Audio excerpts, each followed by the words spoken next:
सबसे पहले हम इस थाली के लिए सरसों के साग को तैयार करेंगे। तो यहाँ मैंने टोटल 1 किलो के करीब लिए हैं सरसों के पत्ते, जिसे अच्छे तरीके से साफ कर लिया है।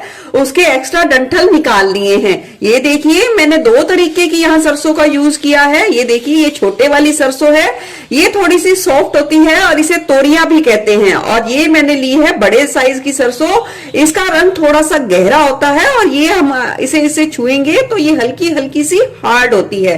तो आप चाहे तो एक तरीके की ले सकती हैं, पर मैंने यहाँ 2 तरीके की ली है। तो अच्छे तरीके से साफ कर लिया है, इसे अच्छे तरीके से पहले धोएंगे। सरसों लेने के बाद यहाँ मैंने आधा किलो के करीब पालक ली है। पालक की भी एक्स्ट्रा डंठल निकालकर उसे अच्छे तरीके से साफ कर लिया है। और साथ ही 1 मुट्ठी लिया है हरा धनिया, जिसे मैं थोड़े डंठल समेत ही साग में यूज करूंगी। अब साग के लिए यहाँ मैंने 300 ग्राम के करीब लिया है बथुआ। ये देखिए कुछ इस तरीके से होता है, जिसे अच्छे तरीके से साफ कर लिया है। और साथ ही यहाँ ले ली है 150 ग्राम के करीब मेथी। मेथी को भी अच्छे तरीके से साफ कर लिया है। सभी चीजों को अच्छे तरीके से साफ कर लिया है।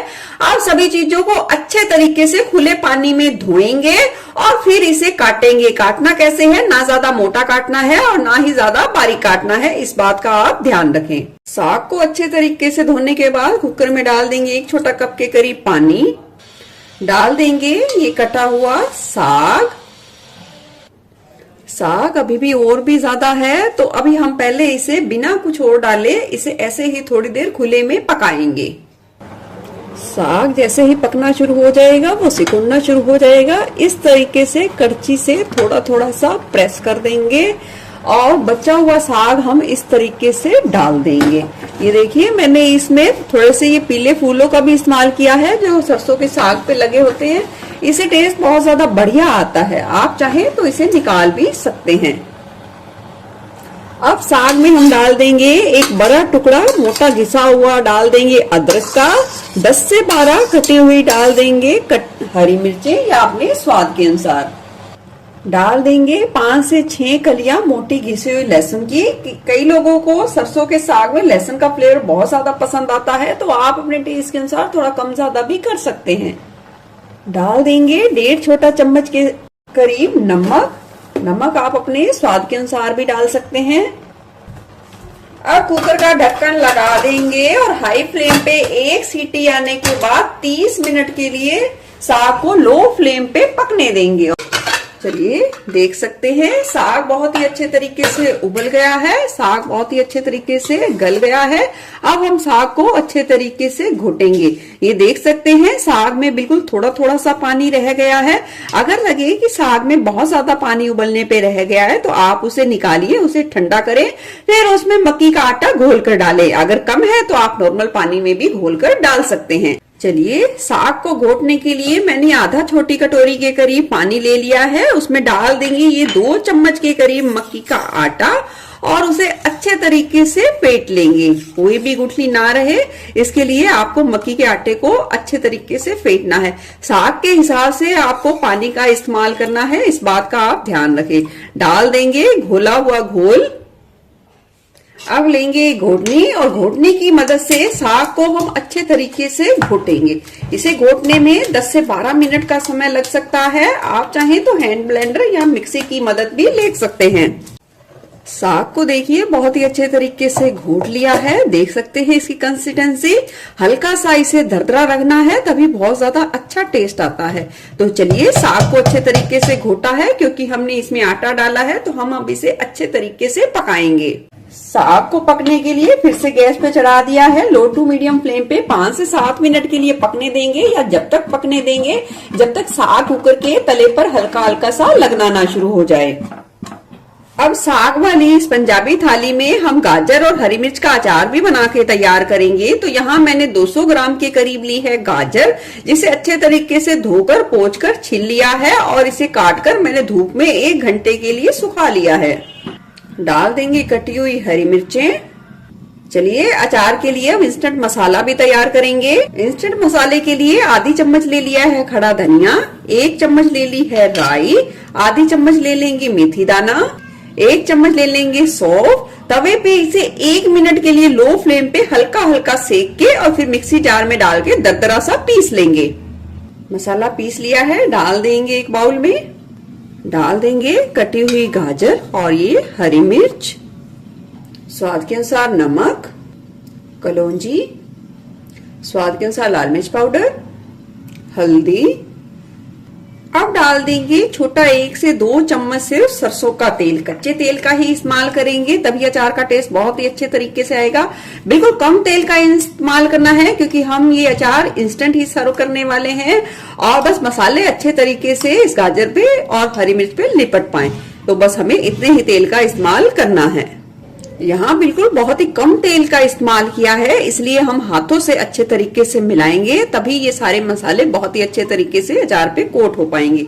इंस्टेंट गाजर और हरी मिर्च का अचार बनके तैयार है इस थाली के लिए।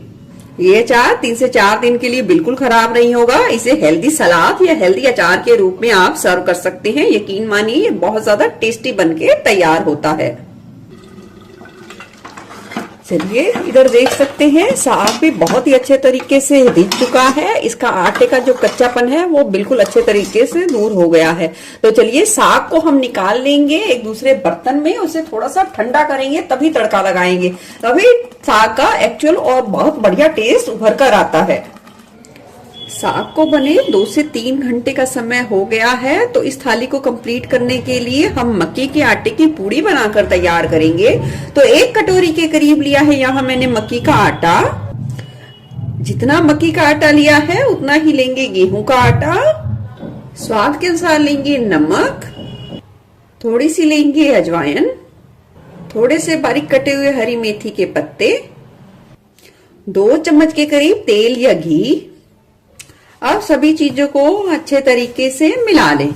मिलाने के बाद थोड़ा थोड़ा पानी करके आटे को सबसे पहले हम इकट्ठा करेंगे। आटे को हमने अच्छे तरीके से इकट्ठा कर लिया है। अब मुट्ठी का प्रेशर देते हुए आटे को हम 2 से 3 मिनट के लिए अच्छे तरीके से गूंथ लेंगे।